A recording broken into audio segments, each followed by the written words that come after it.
Ever since the release of the Famicom system on July 15, 1983, it went on to be a huge success in Japan.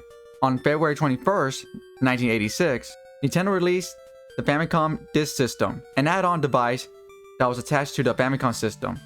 It used floppy disks instead of cartridges to save game progress, to store more storage space, and to improve the sound quality of games. A few years later, it was released outside Japan, later to be renamed to the Nintendo Entertainment System, or NES for short. In the year 1986, Metroid, The Legend of Zelda, and Kid Icarus debuted during that same year and became huge success, spawning countless of sequels for each franchise. But there was one Nintendo franchise that didn't took off like it should during that same year, and it was never released outside Japan for many years, and that will be the Mysterious Murasame Castle.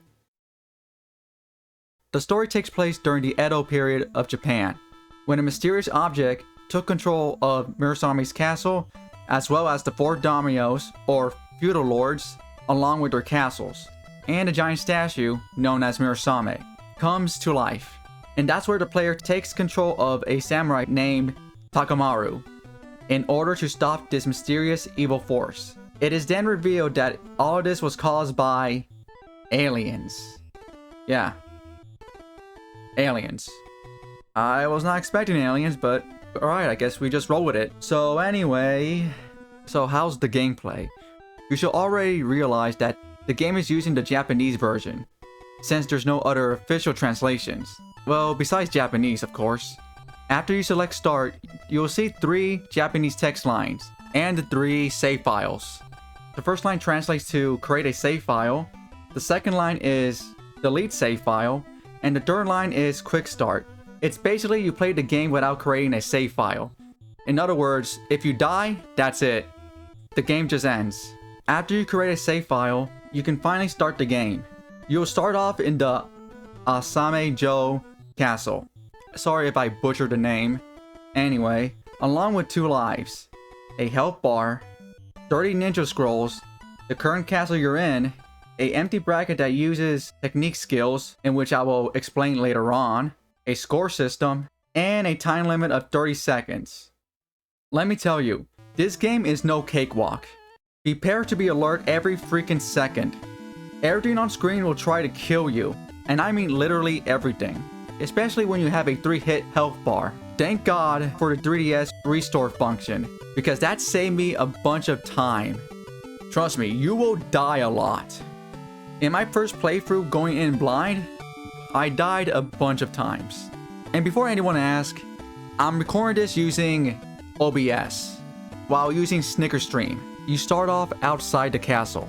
You must make your way to the castle, while attacking and avoiding enemies like ninjas that shoot either ninja stars, fireballs, explosive ninjas, ones that go invisible, or ones that fly in the air.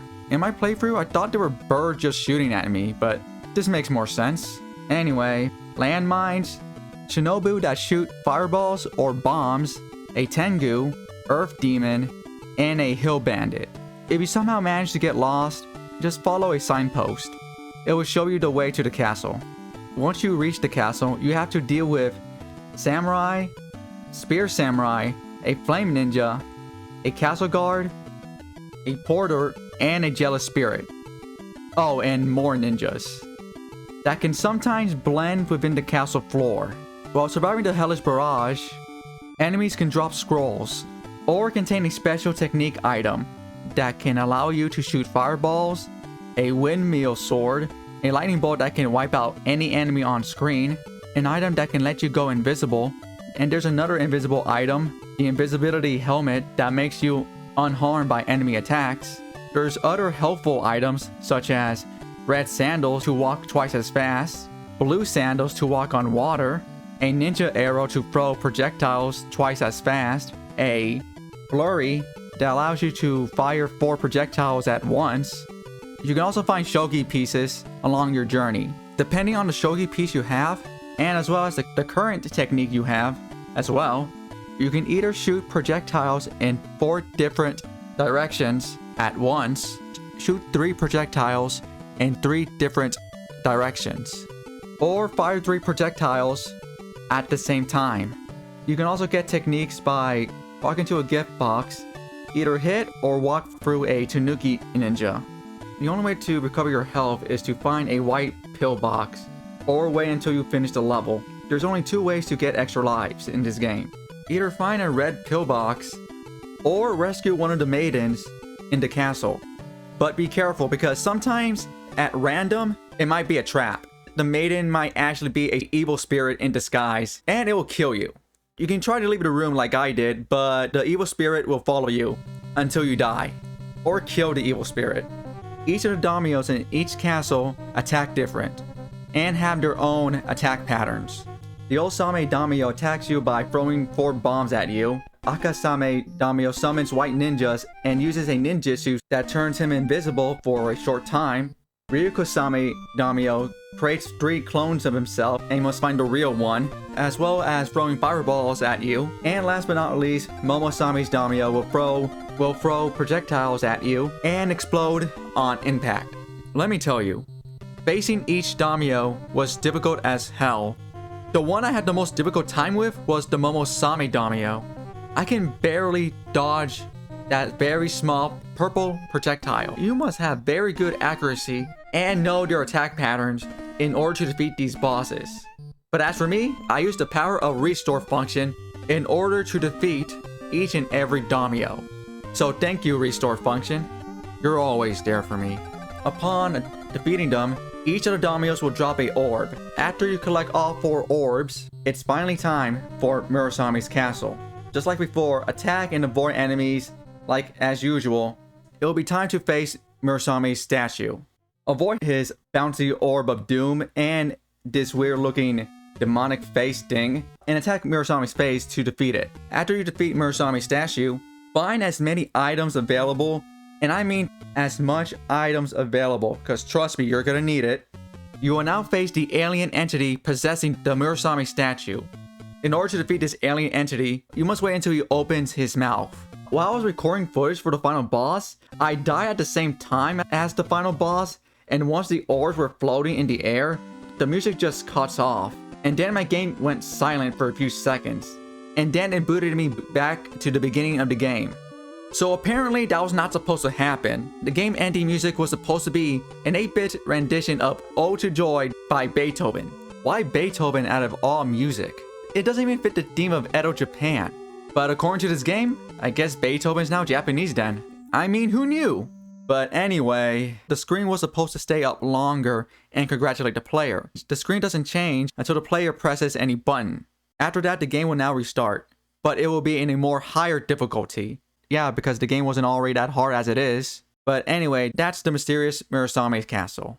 Overall, the game was frustrating as hell, but in the end, I had fun. Like I said before, everything on screen is trying to kill you. Certain enemies like the Spear Samurai and the Flame Ninja, I had to take a hit in order to hit them back. What about invincibility frame? Didn't that help? You only get 1 freebie after you get hit, and after that, well, your ass is gonna be on the floor. And I mean your ass is gonna be on the floor. So many times. I know I said this so many times within the video. The 3DS restore function saved me a bunch of times, especially during the boss fights. Using the special techniques and deflecting the ninja stars with your sword felt so satisfying. Even though there wasn't all that much music, the music itself was actually pretty catchy and nice to listen to. My biggest 2 negatives about this game is that, unlike The Legend of Zelda, there's no map system or any way to upgrade your weapons. Unless you count the shogi pieces, but in my opinion that felt something completely different. In the end, I had fun playing this game. So that's my opinion on this game.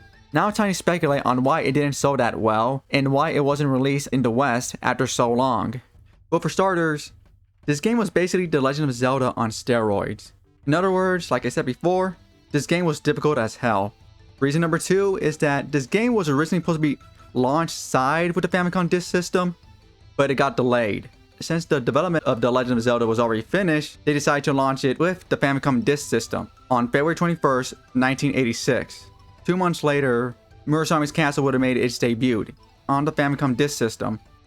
This caused Murasame's Castle to get overshadowed by The Legend of Zelda. It kind of sucks, really. We have this game that was going to be released alongside with the Famicom system. Due to it being delayed, The Legend of Zelda took its place. Murasame's Castle would have debuted on April 14, 1986. But due to the two games being both similar in style, and The Legend of Zelda being way more easier for players, unlike Murasame's Castle, The Legend of Zelda was destined to sell well, unlike Murasame's Castle. And to add more onto that, if you really think about it, I kind of see Kid Icarus, Metroid, and The Legend of Zelda was basically the Triforce of 1986 for Nintendo. We have these three games that actually debuted during that time that later became successful in the future. I've been thinking to myself, what if in an alternate timeline, Murasame's Castle sold well, and The Legend of Zelda didn't? It's just something to think about, you know? But anyway, now it's time to speculate on why it took so long to get released in the West. Well, it's most likely that maybe because of the Japanese aesthetic, it might have turned off Western players back in the day because, well, American audience and Japanese audience were different back in the day, unlike now, due to social media and such. I don't know, if you ask me, not all of it was 100% Japanese. Like I said before, we have Beethoven. I'm pretty sure that would have helped sell the game well. But then again, you had to complete the game in order to hear Ode to Joy by Beethoven. So I guess that's out of the picture. Now for the question. Whatever happened to Takamaru? Well, he did make appearances and cameos in other games, such as his Famicom disc game was found in Pikmin 2 as a treasure.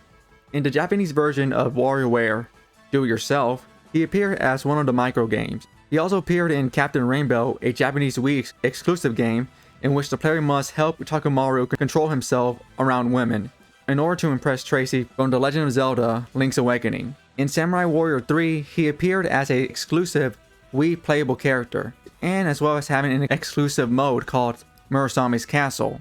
He did appear in Super Smash Bros. Brawl as a sticker, and then later Super Smash Bros. Wii U and 3DS as an assist trophy, and having a Mii costume. And same thing goes for Smash Ultimate as well. He did have a solo attraction in Nintendo Land called Takamaru's Ninja Castle, and upon playing it, it was fun as hell. In my honest opinion, probably one of the best out of the 12 mini games in Nintendo Land. His last cameo appearance was in Super Mario Maker 2, in which if you use the ninja attack sound effect, it will cause Takamaru and a bunch of ninjas to appear on screen for a few seconds. Also, one other thing, he had a live action segment in December of 1986. There was a Japanese TV show called Monday Dramaland, in which an all-girl pop group called Oniako Club basically retold the story of Murasame's Castle, in which I did not know. So shout out to Klaus from the Cartoon Kooks Discord for helping me find this piece of information. So yeah, I really do appreciate it, dude. Thank you. And yes, you're indeed a cool dude for doing so thank you very much, because I did not know this existed at all. So once again, thank you. And besides that, yeah, that's basically all his appearances and cameo. Would we ever see Takamaru ever again? Well, maybe. Why do I say that? Well, because... So apparently a fan asked Hideki Kamiya on what other Nintendo franchise he wants to work with. To give a little backstory, Platinum Games worked on Star Fox Zero and as well as Star Fox Guard. Well, one of his answers is Murasame's Castle, in which I'm actually for it. I can actually imagine it being hack and slash, which I can actually see it. It kind of fits. So would this ever happen? Maybe. I mean, this might actually happen due to the fact that Famicom Detective Club eventually got a remake and as well as released to the West. And we're getting a remake of Advance Wars 1 and 2 for the Switch. I also found an article that states that most of Nintendo's investors and businessmen actually had fond memories of the Famicom system. So yeah, put those two together and yeah, there's actually might be a chance that Takamaru might actually come back. But who knows? Well, I'm finally done with this video. I'm so sorry that it took way longer than it should. And I really do appreciate you guys actually watching my videos. It really does make me happy. It really makes my day. I really do mean that. It really does make my day. And it shows that it actually does matter. Because I feel like in certain days, I feel like, what's the point? Nobody's gonna watch it. And then you guys show up and, well, you guys put a smile on my face. So for a small YouTube channel, Thank you. Well, that's the end of this video. I'll see you guys around. Take care, everyone. Peace out.